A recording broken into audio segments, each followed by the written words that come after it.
All right, we are on Hey Amud Aleph on the bottom. Today's Amud is Hey Amud Beis. Let's get started. The two dots, 4 or 5 lines from the bottom. Tanya Rabbi Shimon ben Yochai, Aimer Rabbi Shimon ben Yes, it's that Rabbi Shimon ben Yochai. Aimer Shlosh Matanai Tayvais Nasan Kodesh Baruch Hu Yisrael. 3 gifts. There were 3 gifts that Hashem gave to Klal Yisrael. V'kulam lo nistan elidei al dei Yisurin. If you remember. In the last Amud, we discussed Yisurin, challenges that Hashem gives to a person. And we discussed how when Hashem gives a person challenges, it's out of love. People that he really loves, he gives them challenges because he knows that they can handle them. Right? So these 3 things, the 3 biggest gifts we ever got, were given through challenges. It was tough. It was tough to get them. What were them? Elohein Torah v'Eretz Yisrael v'Olam Haba. These 3 things, in order to acquire them, very tough. Torah, minayin, where do we know Torah? Shenemar, Ashra gave Asher Teisranu Ka, Umitarascha Tilamdenu. We know it's very tough. Learning Torah is not easy. Eretz Yisrael, how do we know Eretz Yisrael? Dichsev ki kasher yisar ishes b'nai Hashem l'kecha mesarecha. V'ksiv ba'asra, and it says afterwards in the pasuk, ki Hashem l'kecha meviyecha l'eretz teva. Hashem will bring you to the good land, which is referring to Eretz Yisrael. Eretz Yisrael is a big gift. We say it in benching. Olam Haba, what about Olam Haba? Dichsev kiner mitzvah. Kiner mitzvah v'Torah ar v'derech chaim teichachas meiser. These 3 gifts were enormous gifts that Hashem gave to us. Weiter, Tani Kamei de Rabbi Yochanan, and they came in front of Rabbi Yochanan with a question. Kol ha'isik b'Torah b'gemilas chasadim, with a brisa rather. Anyone who learns Torah and does kind deeds, v'kaiver espanav, and Rahman al-Atzlan, he still buries his children. Children die in his days. He'll be forgiven for all of his sins. Unbelievable. He did all the right things, and yet he was seemingly something bad happened to him. He'll be forgiven for everything. It's Yisurin Shalava. Hashem's doing it out of love. Even though it's a very difficult thing to see in the moment, Hashem's doing it out of love. Rav Soloveitchik says we can't ask why, us humans. We can't ask why, but only what. What can we learn from it? Us humans, our job is not to know the why. That's up to God. Amar le Rabbi Yochanan. Sometimes hard. It's sometimes hard not to ask the why, but that's not our job nonetheless. Amar le Rabbi Yochanan. Bishlama. It makes sense. This is good. Torah Gemilas Chasadim. Okay, I understand that Torah and Gemilas Chasadim, that one will be the one will, all their sins will go away. Dichsev b'chesed ve'emes yichlu par'ava, and chesed zug milas chasadim. Shneimar radav tzedakah v'chesed yimatzei chaim tzedakah v'chavod emes zu Torah, and emes is referring to Torah. Shneimar emes kinev al timchad. So we know why Torah and gemilas chasadim leads to one being forgiven for all their sins. Ela kaiver espana, but what about bearing one's children? Minayin. Where do we know that makes what gives one forgiveness for all their sins? So Tanalea, who Saba, Bishop Shimon, that Saba said, in the name of Rishon ben Yochai, Isei Avon Avon. There's a Gzeira Shava from 2 psukim that have the word Avon in it. Ksiv Hacha bechesed ve'emes yichaper Avon. This pasuk says, Chesed and Emes, right, will atone for the sins. Ksiv Asam, U'mashalam Avon Avos, Al Chek Benem. And then it says Avon next to the word son, therefore we know that works as repentance for all the forgiveness for all the sins. If someone does Rahman al-Islam lose children, or if someone does have tsaras, these are not considered Yisurin Shalava. As we discussed, Yisurin Shalava are challenges that Hashem brings to someone out of love. These are not in that category. So the Gemara is going to ask, you're telling me tsaras, if one gets tsaras, that is not a challenge that one receives out of love from Hashem? Vatanya, but we learned in the Brisa, contrary. Right? We learned in the Brisa completely to the contrary, that anyone who gets one of these 4 tsaras, it's a kapara, mizbeach kapara, it's a kapara for them. Right? So certainly it's out of love. Hashem's giving it to them out of love. So the Gemara answers no. Mizbeach kaparu hava yisurin shalava loy hava. Granted, it's a kapara, but it's not a challenge. It's not on the level of yisurin shalava. Yisurin shalava, challenges that Hashem gives out of love is on a higher level than just one getting a kapara for something, getting an atonement. That's also a high level. But Yisurin Shalav is the highest level. If someone receives that, that's a very high level. It's a tough thing on this world, but it's a very high level, and it's a big schus for the next world. Or you could say a different answer, Halan v'halahu. That's referring to them in Eretz Yisrael, and that's referring to us in Bavel. It's Machlekes Rashi Taisvis which way it goes. Is the Lan referring to Bavel? Is the Lan referring to Eretz Yisrael? But nonetheless, It would depend where the place is. Some say it's that one is referring to in private, one's referring to public, meaning if something happens in public, it's very embarrassing. That's not Yisur and Shalava. It's very embarrassing for the person. If it happens B'tzina, that's Yisur and Shalava. Because it's not public embarrassment, and it's happening in concealment. Ubanim loy. So we just said that ubanim loy, meaning ubanim you don't have the is not a Yisur and Shalava, right? We said two things: banim and negaim. Children and tzaras are not Yisur and Shalava. So we already explained why tzaras is not Yisur and Shalava. It's a kapara, but it's not Yisur and Shalava. Ubanim, what about children? That's not a Yisur and Shalava? Hey chidami, what's the case? It depends. If someone Rahman al had and then they died, din garama da ashira bir. Rabbi Yochanan said he held the bone of his 10th kid who died in his lifetime. He held the bone. And we know Rabbi Yochanan obviously got Yisur and Shalava. So if this happened to Rabbi Yochanan, then obviously one losing kids has to be included in Yisur and Shalava. So Rabbi Yochanan had kids in the first place. That's why it's Yisur and Shalava. But if someone didn't have kids in the first place, right? If someone never had kids to begin with, that is not included in Yisur and Shalava. Only if someone had and lost. So Rabbi Aba was sick. And what happened? He got a visit from Rabbi Yochanan. So Rabbi Yochanan said, as you recall yesterday, one who we said in the Gemara that one who finds the Yisurin precious to him, who takes them with love, it's a very high level, right? So he asked him, are they precious to you? Are Yisurin precious to you?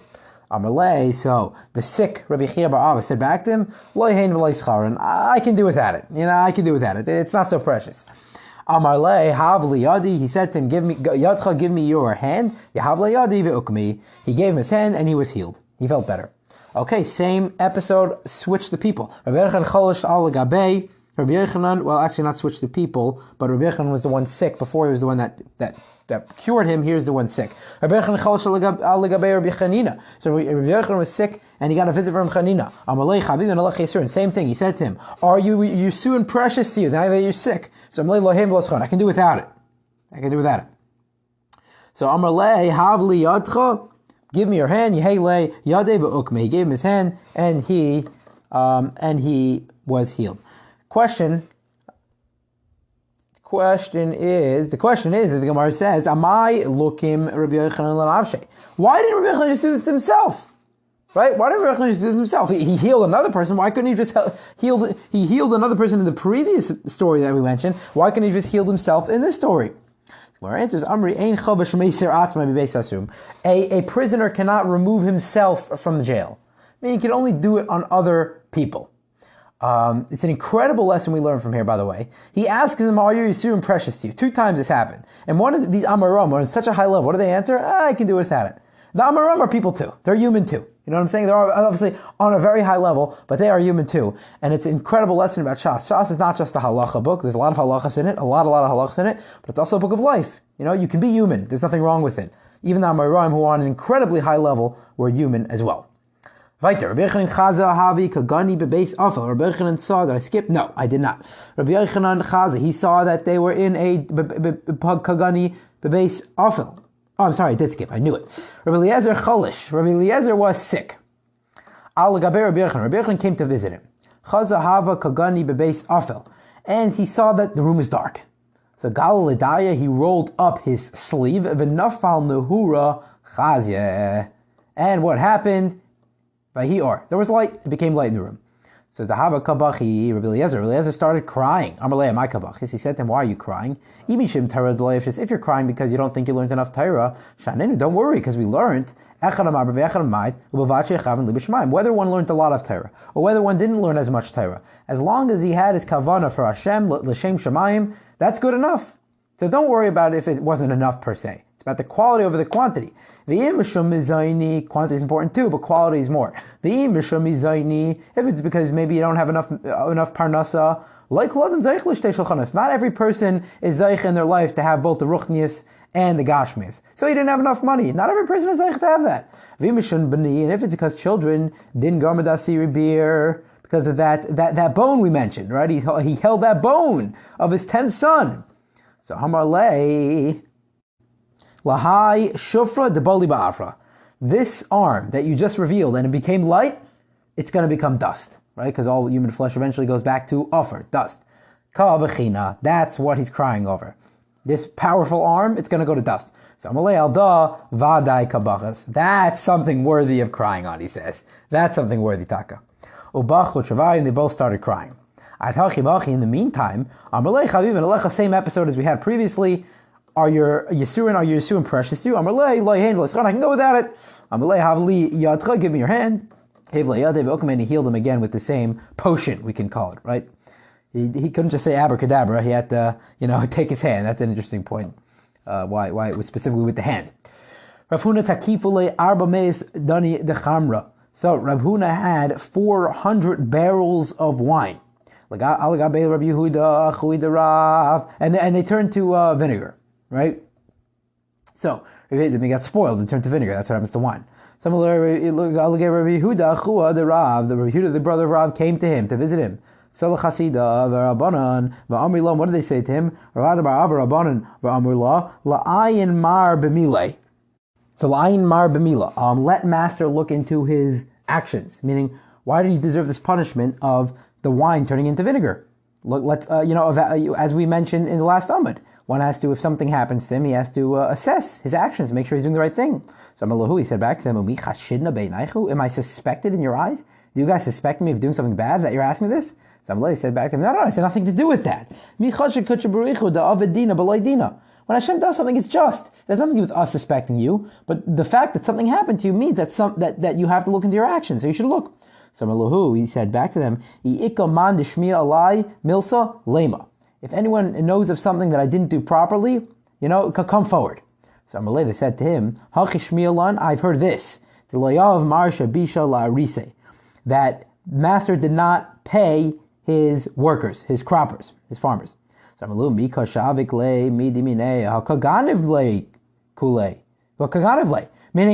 what do you mean I didn't pay him? So he's accusing him of not paying his workers on time. He's saying, what do you mean I didn't pay him? He stole all this money from him. He stole a lot more money than his paycheck was meant to be. And his paycheck was supposed to be $1,000, and he stole $1,500 from me. So what do you mean I didn't pay him? He got a lot more than he was supposed to get. So they all said to him, they said to him, Kivan, maybe he stole it, but you still got to pay him the rightful way. You still got to pay him those $1,000 that he deserves from his paycheck. So he said, okay, fine, I'll pay him. I'll pay him even though he's stealing all this from him.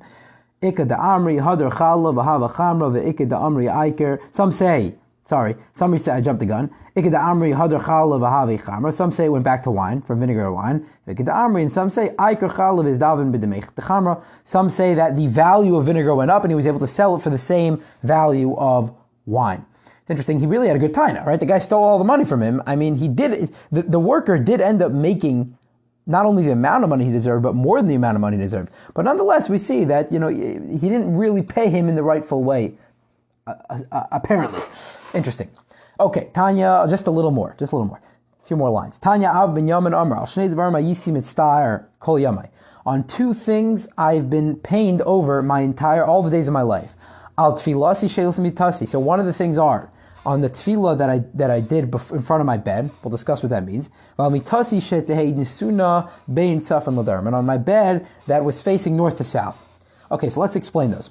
The first thing he said that pains him is that his bed is before, that his tefillah is before his bed. What does it mean in front of his bed? If you want to say it means literally he davens in front of his bed. Right?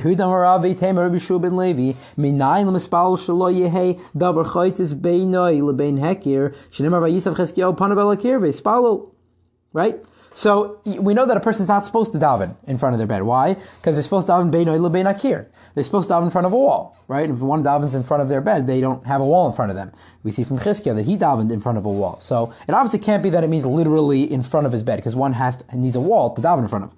So don't say literally it means in front of his bed. Samach meaning right when he gets up. Right when he gets out of bed, he should daven. That's what he wanted to do. Right when he gets out of bed, you daven. And the second thing that pained him was on his bed that was facing north to south. Anyone that puts their bed north to south, they will have banim zecharim, children. Shenemar. And you see that the bellies will be filled with children. Rav Nachman bar Yitzchak, Amar, af ein ishtoi mefelas naflim. The women will not have miscarriages. That's another school for putting your bed soften, for putting a bed soften l'darim, north to south. Hacha ksiv hacha utzvaincha temale bitnam. It says to the north that the bitnam will be filled up. So therefore we see that two good things come from putting one's bed north to south. Either they'll have children or the wives won't miscarry. Shkayach everyone.